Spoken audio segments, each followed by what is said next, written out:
Operte, mga puso, hindi lang isa kundi duhagid ka gold medals ang gindala sa gymnast na si Carlos Adriel Yulo sa Pungsod, Pilipinas matapos magpangibabaw sa men's vault sa Paris Olympics 2024.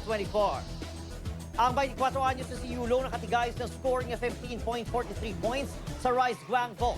Samtang sa ikaduhang vault kaysa Kasamatsu double twist, ining naka-record sang 14.800 points nga nagdala siya ng total score ng 15.116 points. Antes sini, una na nga nakakuha ng gold medal si Yulo sang gindominar sini ang men's floor exercise sa score ng 15 points. Ang mga gold medal nga nakuha ni Yulo ang ikaduha ka ikatatlo gold medals sang pungsod sa Olympics. Ang pinakaunang gold medal nakuha sa weightlifter nga si Hidilyn Diaz sa Tokyo Olympics ng 2020.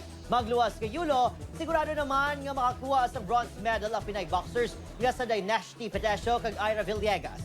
Sa kay Carlos kag sa tanan nga Filipino Olympian, congratulations!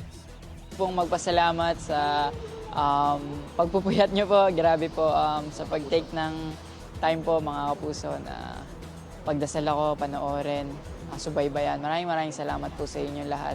Huwag tayong mawawalan ng pag-asa. Magpasalamat tayo sa Diyos kung ano meron tayo. God bless us all and mag-ingat po tayo lahat.